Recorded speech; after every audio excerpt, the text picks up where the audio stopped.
kesejatian diri. Memangnya kamu pikir dirimu itu siapa? Jika kamu pikir dirimu yang sekarang itu adalah dirimu yang sejati, maka dirimu akan menjadi sumber penderitaan di masa yang akan datang. Sejatinya dirimu itu hanyalah cipratan dari diri yang maha sejati. Jadi, dirimu tidaklah perlu menyombongkan dirimu sendiri, dan tidak penting juga bagi dirimu memberi perhatian yang lebih untuk dirimu sendiri. Karena dirimu itu tidak akan pernah menjadi pusat perhatian bagi diri sendiri dan makhluk lain.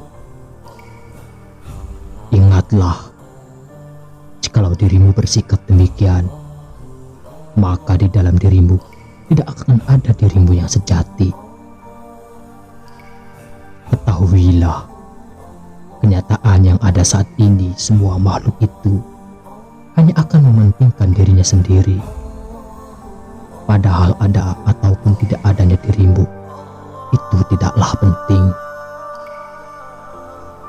Karena dirimu yang sekarang menjadi dirimu sendiri, itu hanyalah bersifat sementara. Dan kau bertanya, kenapa makhluk seperti dirimu itu diciptakan dan ada di dunia ini? Karena Tuhan itu adalah pelukis yang maha sejati, di mana Dia membutuhkan banyak goresan warna untuk menciptakan sebuah lukisan indah yang akan terbingkai dengan sempurna. Dan kaulah salah satu goresan dari warna itu. Baik warna itu hitam, putih, hijau, merah, biru, ataupun kuning. Warna-warna itu haruslah tetap ada untuk menciptakan lukisan indah yang terbingkai dengan sempurna. Dan yang harus kau pikirkan saat ini adalah bagaimana menjadikan warna lukisan dirimu sendiri itu kembali menjadi warna putih pada saat dirimu dipanggil kembali ke pangkuannya. Setiap makhluk yang tidak mengerti akan kebenaran, dia akan menyombongkan apa yang dia punya dan apa yang telah dia raih. Akan tetapi, ketika makhluk itu mengetahui tentang kebenarannya yang sejati, makhluk itu hanya bisa menundukkan kepalanya. Kemudian, dia akan ingkari kebenaran itu karena kesombongannya.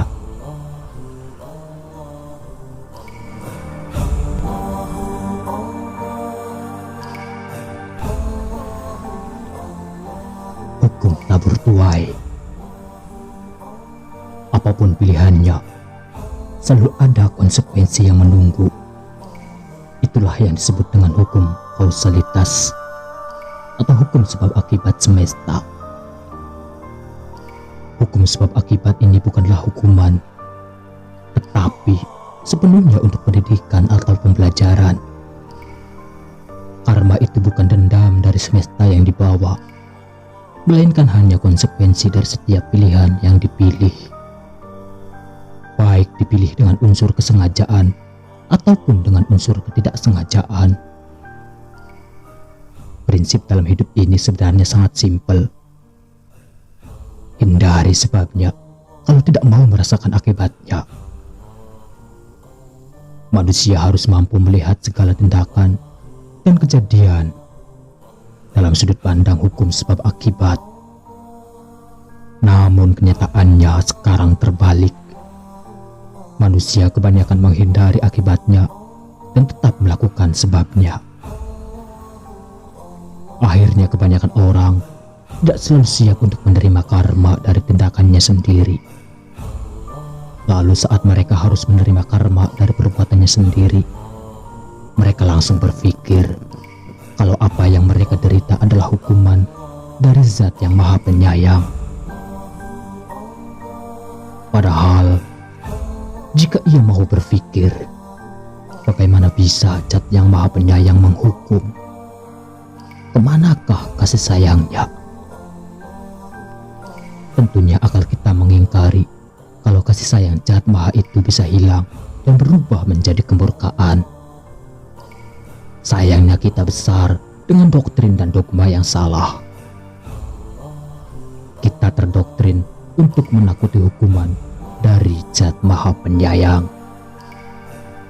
Padahal Zat Maha Penyayang itu hanya membimbing sebuah pelajaran hidup agar manusia lebih berpikir.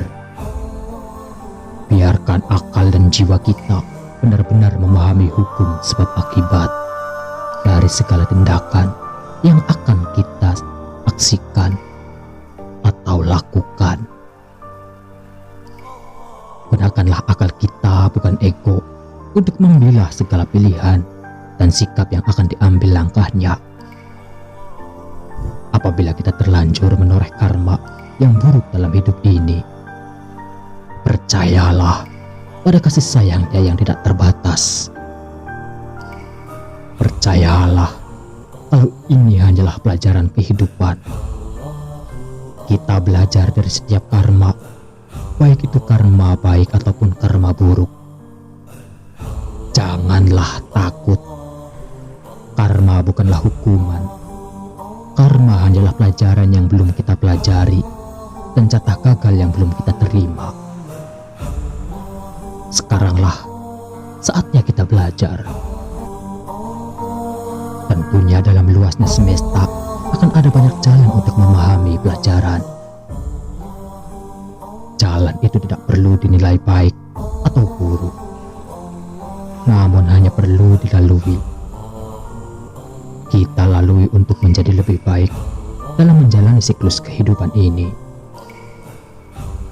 Belajarlah dari hari kemarin, hiduplah untuk hari ini, lalu berharaplah untuk hari esok. Sebuah hukum kausalitas berlaku bagi makhluk di setiap tingkatan, ruang, dan waktu.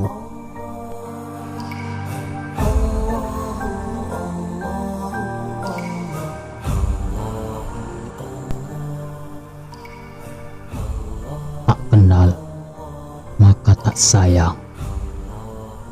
Mungkin itu adalah peribahasa yang tepat untuk menggambarkan. Awalnya mata ini melihat sosoknya penuh dengan tatapan yang sinis karena melihat wilayah kekuasaannya yang sungguh besar yang berpusat di lautan bagian Pulau Jawa. Sedangkan semua penilaian yang ada di hati ini ternyata sungguh salah besar. Bahkan Nabi Sulaiman dan Nabi Daud pun telah mempercayakan dan menitipkan harta peninggalannya yang terpendam di laut bagian Pulau Jawa kepadanya. Akan tetapi, setelah mengetahui kebenarannya, hati ini justru berbalik mengagumi sosok putri yang cantik jelita itu, yang memiliki hati yang ikhlas, sabar, dan tawakal kepada Allah. Sungguh, banyak sekali jin darat yang iri akan besarnya wilayah kekuasaan dan kerajaannya. Mereka, jin-jin darat, banyak sekali yang menyamar dan mengaku-ngaku sebagai dirinya. Mereka mencoba menjerumuskan manusia dengan segala tipu daya muslihatnya.